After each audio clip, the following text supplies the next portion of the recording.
Welcome friends to another r/malicious compliance video. If you want to comply to helping the channel grow, make sure to hit the like and subscribe buttons down below. And our first story of the day is by Crinks. Your only working area would be the changing room. Now this happened a few years back, but I still remember it clear as day, as it was the first time I caused this much trouble during work. I was a part-time retail assistant for a retail clothing store, a rather popular one at that time, but I won't state its brand name here. During the holidays, it was quite common for customers to ask for different sizes for the items on display.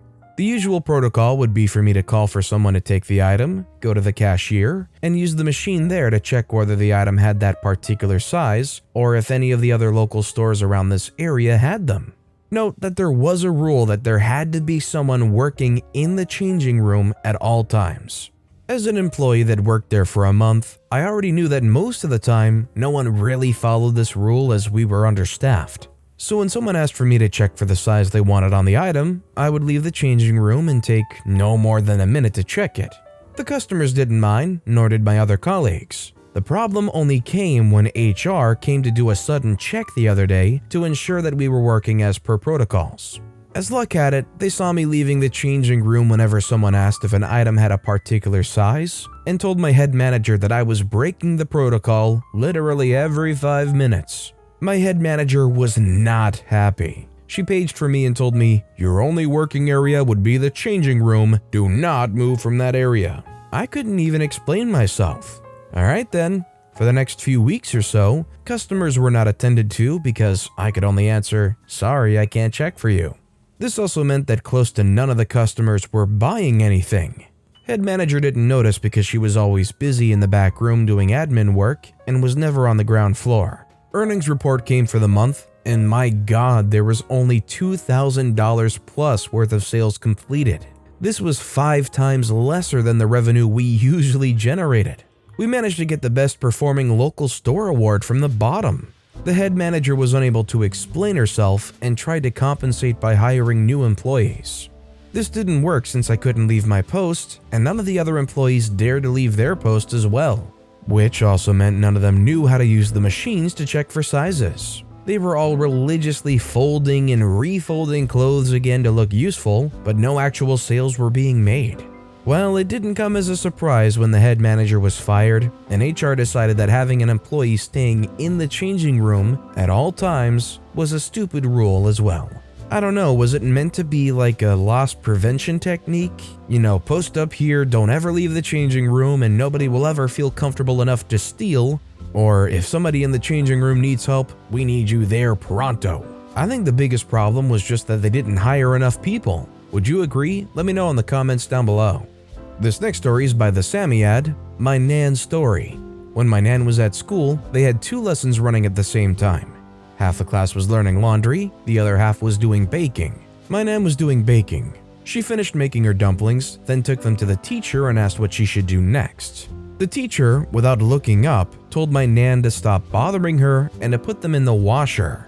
When it got time to remove the laundry, the teacher realized her mistake, but blamed my nan, and she got told off anyway. She always ended up getting the cane, but always laughed about the memories.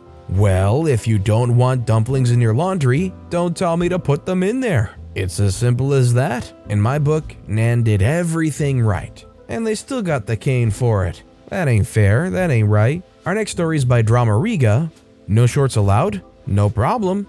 This beautiful bit of malicious compliance belonged to my cousin, but I was there as a witness and it was hilarious, despite being ultimately unsuccessful. We were holidaying in Venice, Italy one, not USA, a few years back, and we decided to visit Harry's Bar, the famous bar which created the original Peach Bellini. When we got there around 3 p.m., the barman took one look at my cousin's 3/4 length trousers and stated, "No shorts allowed in the afternoon, you can't show your legs. Shorts can only be permitted in the evenings." We asked why it was acceptable in the evenings but not afternoons, but the barman just shrugged and stated that was the rules. Without breaking eye contact with the barman, my cousin then loosened his belt and pulled his trousers down to cover his ankles, letting half of his boxer shorts show around his butt, gangsta style. A couple of patrons burst out laughing and the barman was trying not to laugh himself, but unfortunately we still got told to vacate the premises as what my cousin did wasn't in the spirit of the rules. You can't show your legs? I'm just trying to understand why that would be a rule. Is there somehow an Amish population going on in Venice, Italy? Like, what's going on here? Our next story is by JMills74. This might not be complete. I love the sub. A good customer and a buddy of mine owns a good-sized chunk of land outside a decent-sized city in the Rocky Mountain region. A neighbor sold a huge part of land that became an HOA-controlled subdivision right next to his property. Country and city people collide. I have to add that this subdivision is equestrian-themed, with an HOA rule of vinyl fencing, whole other issue. So Kay is a part of a family business that drills water wells for residential and livestock. Great business, widely known. Kay likes to hunt on his property and obeys all game warden laws. Sun's up, guns up, shooting ducks at dawn with his sons and daughters. The neighbors did not like the shooting because it upsets the horses. Just get up earlier and calm them, they'll be okay. This was Genesis. One of the dads in the company needed to sell some property, so the equipment had to be moved to another location. Kay took the drill rig because he couldn't store it in his barn. County inspector says he can't store it in the barn because it's not structurally sound. Total rebuild. He parked it next to the barn. Neighbors saw the commercial equipment and called the sheriff. The sheriff told Kay to move the equipment to an appropriate spot, county ordinance. No problem, officer. He went to the state and county office and got a permit to drill on his land. It's a 6-month permit that costs $5 a month and never expires if you keep paying the fee. All he has to do is put the mast up if it's on his property. This subdivision is rife with pygmy goats and horse on vinyl fencing stories. Really, if anything, it's these people's faults that move in, saddle up right next to this person that's been operating his way for so long, and then expecting to be able to shout over their vinyl fencing, "Hey, you have to do things our way," like they actually have a say in the matter. You can make things annoying, but the good people will just keep playing the game and make it work. This next story is by Nickelman15. Move the car yourself. So they did.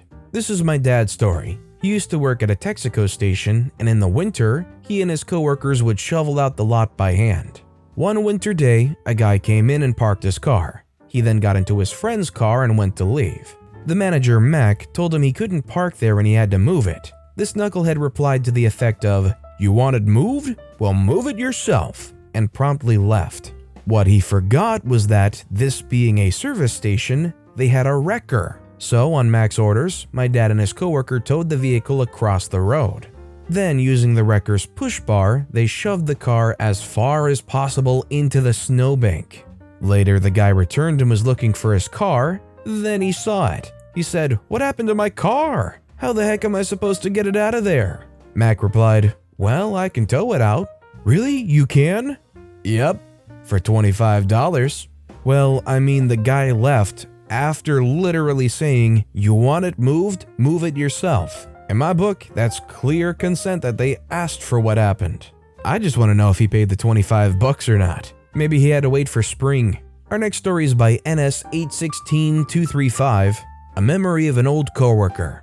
Had a fellow manager at Taco Bell who we'll call Tom. Tom was the kind of guy to sit in his car until he clocked in and was gone seconds after clocking out. He didn't care about the boss, he didn't care about the business, he cared about the paycheck. One day he came into his shift having forgotten his hat. Our boss, Jeff we'll say, didn't like this. Jeff told Tom to go home and get his hat because he wasn't in uniform. Tom didn't get paid for the duration he had gone home for the hat. A few days pass and Tom is in mid-shift, outside taking a smoke break in full view of customers. Jeff looks outside and sees Tom in uniform smoking. Jeff goes outside and starts yelling at Tom for giving Taco Bell a bad image by smoking a cigarette in uniform. He tells Tom that he's no longer allowed to smoke unless he has casual clothing. Tom smirks and takes his hat off, then takes another puff. Jeff goes red and yells at Tom, "Put the cigarette out until you've changed clothes now." Tom just points at his hat on the ground and says, "I'm not in uniform." Jeff stirs in anger and finally goes inside silently. From then on, Tom never wore a hat when smoking in a very obvious Taco Bell shirt. I'm kind of curious, do you guys think that Taco Bell employees, or, well, any fast food employee, should be allowed to take a step outside while still in uniform and have a smoke break? I'd be curious to know what you guys think in the comments. Our next story is by TalkMuck181.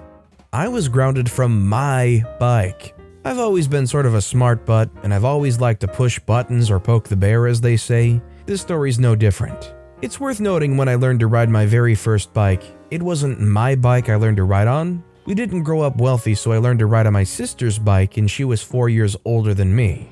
It was almost a full-sized bike, and for 4 to 5-year-old me, it was pretty big, but learn I did. After I learned to ride the bike, I got my very own bike for Easter. It was your typical boy's bike from the 90s, and I rode that everywhere I could in my small little neighborhood. Until one day my dad grounded me from my bike. I don't remember what I did wrong, but he chained my bike up until I was to be ungrounded from it.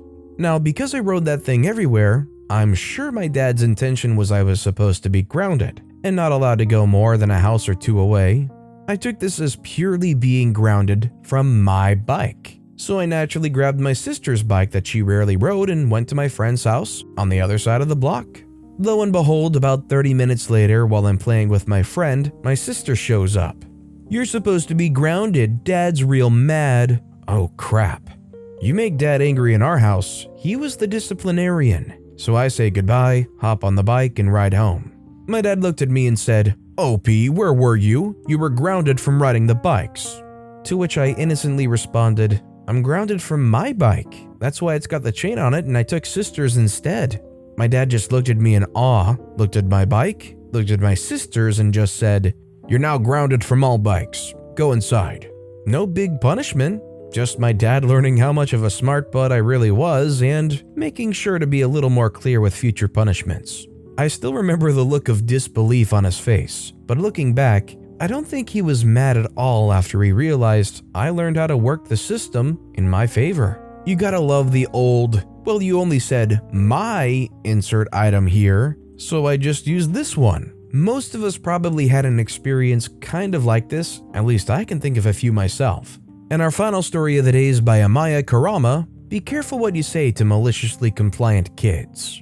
So about 2 years ago, July 2019, I had my 10-year-old adopted ex-stepsister. Her mom and my dad were together for nearly 10 years, but split when sis was 2, and I stayed in their lives because I get along super well with ex-stepmom and genuinely class-adopted stepsister as my sister, and her brother as mine. So my ex-stepsister was with me for my birthday weekend. She wanted to go out to dinner with me and my family, and I agreed, but let her know that the day after, I'd be working on my bird aviary, and I'd be expecting a hand from her. Literally just joining mesh to the existing netting, bird-proofing a couple of dog runs essentially, so not hard work but repetitive, boring, and a lot of it. She agreed and did help me out for around 4 hours. We took some breaks, so like 5 or so hours total, and smashed out a lot of the netting. Told her that because she did awesome and I appreciated her help a lot, because it would have taken me 2 to 3 times as long to do it by myself, that I'd get her a packet of chips or lollies or whatever, and a drink from the servo we'd pass when I took her home that afternoon. She was super happy and we finished up the wall we were doing, packed up the gear, grabbed her stuff, and took off for her place so she was home before dark. As promised, we made the stop at the servo, and I reminded her it was 1 packet of something to eat and a drink, not one of everything. She nodded and went for the snack aisle while I grabbed myself a drink and went up to the counter to wait. Cue her malicious compliance. She comes walking back with the biggest packet of chips the servo sells and a 1.5-liter bottle of her favorite soft drink, and put them on the counter before turning to me and saying, "You said I could get 1 of each. You didn't say what size they had to be." Touché, little sister. Touché. I mean, that's pretty smart. I feel like if that was me as a kid, I'd probably have tried to be a little well-mannered and grab something honest. But I more than respect the hustle of this kid going out there and being like, "I've really gotta make this count." Going and grabbing the biggest stuff they can find, the biggest bottle, the biggest bag. Being like, "Oh yeah, this is the stuff." Not only making OP utterly eat their words, but also making them tackle the moral dilemma of whether or not to deny this kid who outsmarted them of their chosen treats. I would have accepted the loss and gave it to them. But with that being said, that's all the time we have for today. So of all these stories I've read today, which is your favorite and why? Let me know in the comments down below. And if you haven't yet, if you could like and subscribe, that would mean a lot to me. Whatever you do, whether it's liking, subscribing, turning notifications on, all of it helps grow this channel and I appreciate the heck out of it. So until next time, I'll see you all tomorrow with some more stories.